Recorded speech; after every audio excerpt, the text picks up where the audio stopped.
Well, I think first of all, I really appreciate our football team and the way they came to work this week. I think they recognize there's still great opportunities for us. I know nobody felt good, Sunday morning when they woke up, but I think the sign of a true champion, the sign of a true competitor is how you respond to adversity.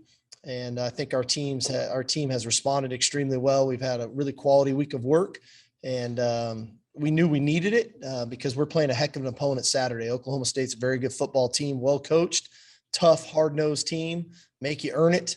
And so we needed a quality week of work, which I think we were able to get done this week. Thanks, Coach. We'll go ahead and get started. Brian Davis. Hey, Steve, what did you think of how the offensive line guys responded this week, and how are you feeling about kind of a different look maybe on Saturday with that lineup? I think they responded really well. Obviously Kerstetter, I think there's a little bit of more of a comfort zone for him being at right tackle. It's a great opportunity for Tope and for Hayden to work in there at right guard. I think Tope is, he's kind of earned his time. He's put in a lot of time and worked at it. He's a big physical player. I'm excited to watch him and what he can do. And obviously Hayden, a young player.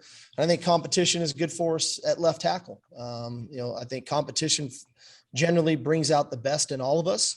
So I think it'll be good for Christian and Andre as well at left tackle. Dennis, go ahead. Coach, given all the big plays against Oklahoma, the defense gave up. Was there anything different that you tried to rep or do in practice this week? Because it's a little tricky. Well, as always, and we do it every week, but tackling's paramount. Our ability to get people on the ground at the end of the day is critical, just as it is offensively, our ability to break tackles, whether it's a running back, a wide receiver, or tight end. So definitely a lot of emphasis there. Clearly emphasis on the 50-50 balls that are thrown up down the field. Mostly in particular, you get in a third and long scenario, they can't catch it. Whatever you got to do, they can't catch it.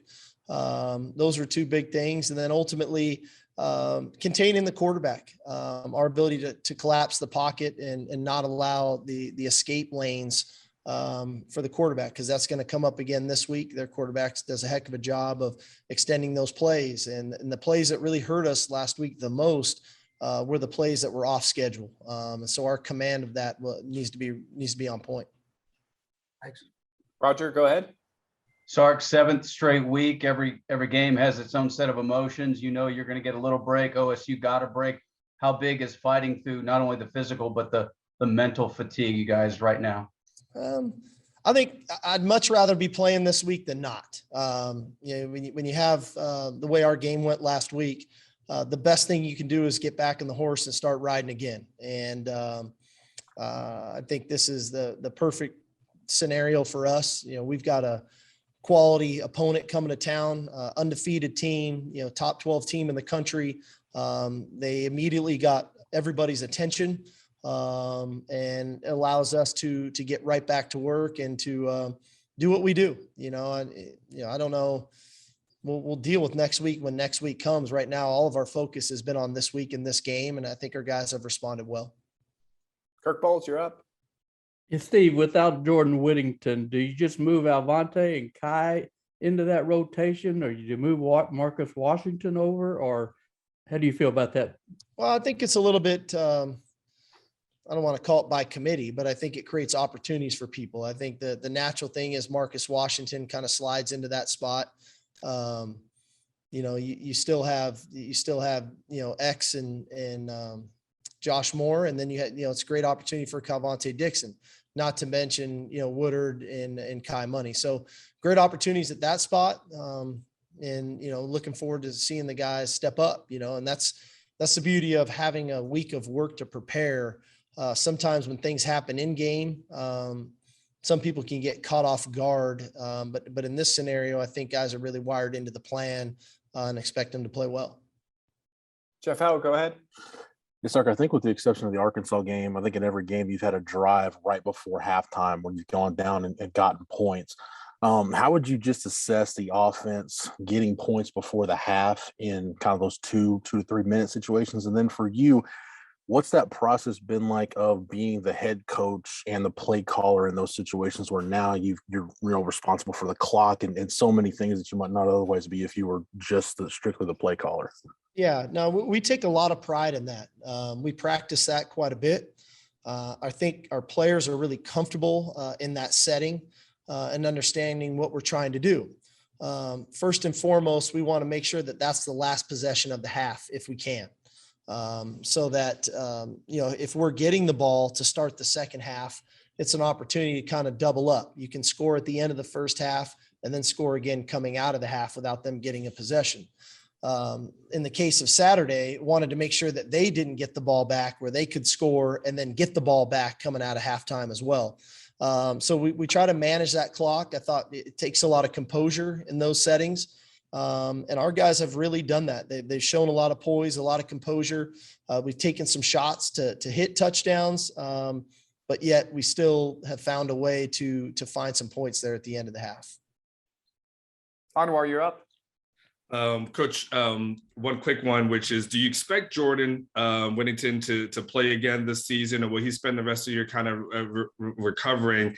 The second one, though, is, Coach, when momentum has swung in favor, whether it was Arkansas or Oklahoma, it's been tough for you guys to kind of close those floodgates. What's the key in order to, when a team starts getting hot, what is the key for you guys to, what you need to do to stop that momentum swing? Yeah, I think, first of all, we're going to, rehab Jordan, play it by ear. It'd be great to get him back, whether it's a possible Big 12 championship or bowl game. I know he wants to work back. I just saw him. So he looks good. But it's a bone and we got to see how that heals. So it's going to take, see how long that takes. Momentum that's sport, right? I mean, it is what it is. That's why we love it. I think that's why people are so, and fans are so connected to it, because we love the momentum. We love that side of it. And we're always trying to, seize that momentum. At the end of the day, you get momentum through execution, and you swing momentum through execution. And, I know we always like to point out the times where we don't get momentum back, but I look at the TCU game as well, where we get stopped on the 1 yard line. Clearly that was a momentum building play for them. And then they go 99 yards and score. So they have a lot more momentum. And then we were able to get the ball back and execute really well and finish with the ball in our hands. And so at the end of the day, momentum can be a distraction emotionally. And when you get too emotional, that's when mistakes can occur and you can't capture momentum again. So we try to fall right back into executing, doing our job, counting on one another, being reliable to one another. And ultimately, over a series of plays, you can start getting that momentum back in your favor. Joe Cook, you're up.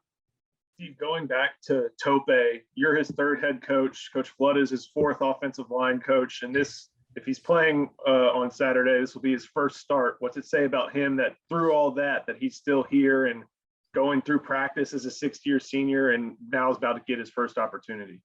Well, I think there's, you guys have heard me say this about Casey, but I think there's something to be said about perseverance. In this day and age, now more than ever, especially in college football, there's not, perseverance is a bit of a lost trait. And so when you have really cool living examples of a guy who's in his sixth year, has never made a start and now is getting his opportunity, or a guy who was a backup for 3 years, starts a year as a backup, gets his opportunity. There's a lot of value in that. And there's a lot of internal value for the individual. But there's also a lot of value for his teammates, to see, what can come through hard work, through perseverance, through grit, through staying the course. And I couldn't be more proud of him for what he's done, because quite frankly, he has improved all year long. This isn't a guy that just practices just to practice. He's been working on his craft. He's gotten, really improved his game. And, I'm proud of him, but I'm also, man, what a great teachable moment for his teammates to see the value of perseverance. And in this day and age of I'm not playing as much as I want. I'm going to go get in the portal. I'm going to take my ball and go home and go somewhere else. To have a couple real living examples on our roster, I think speaks to the volume of the culture that we have on our team, that guys continue to work, that guys want to be part of this team and want to earn their opportunity. And then when they get it, hopefully that they play really well. Cedric Golden, go ahead. Hey, Steve, these guys are only giving up 18 points a game.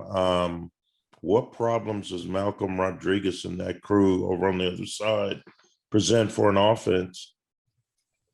Well, I think a couple of things jump out to me the more I've watched them throughout the week.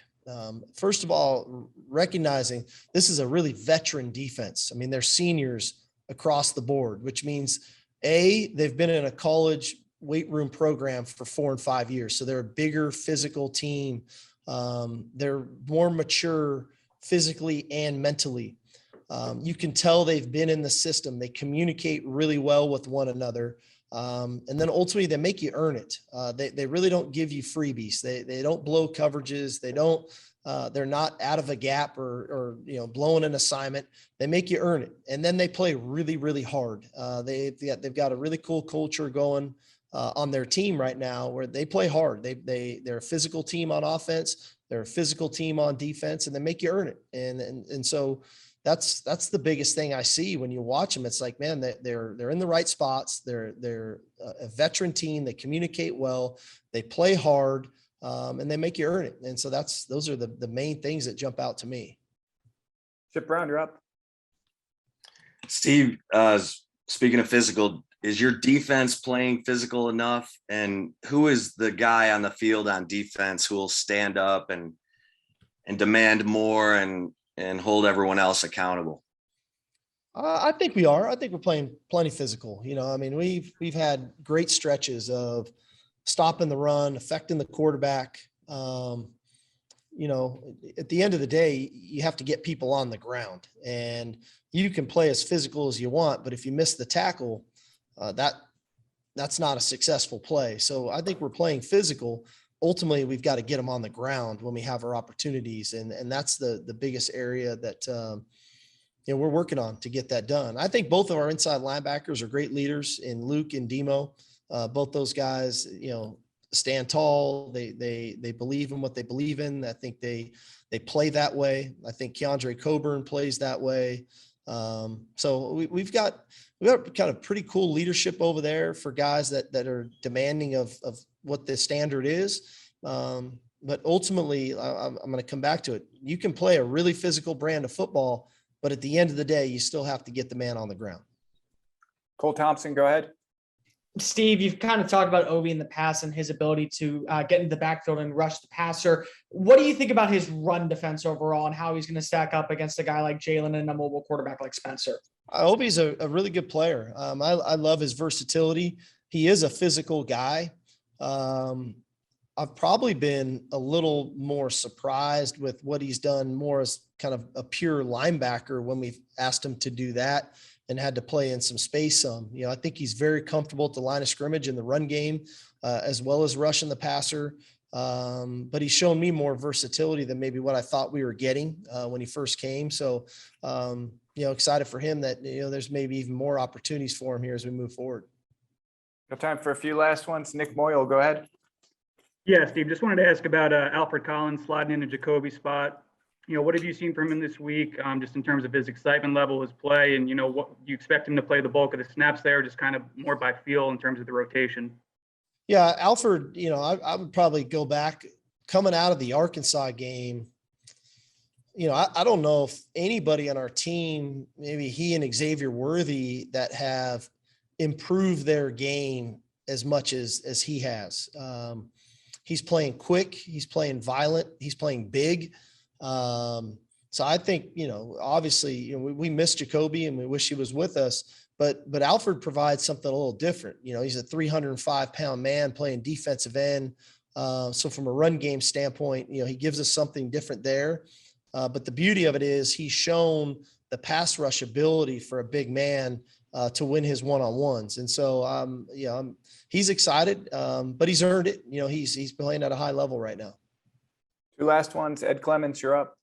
Coach, good luck Saturday. You got a lot of high-profile recruits coming in for Saturday's game. How do you balance your time with recruits and just taking care of the game itself on Saturday?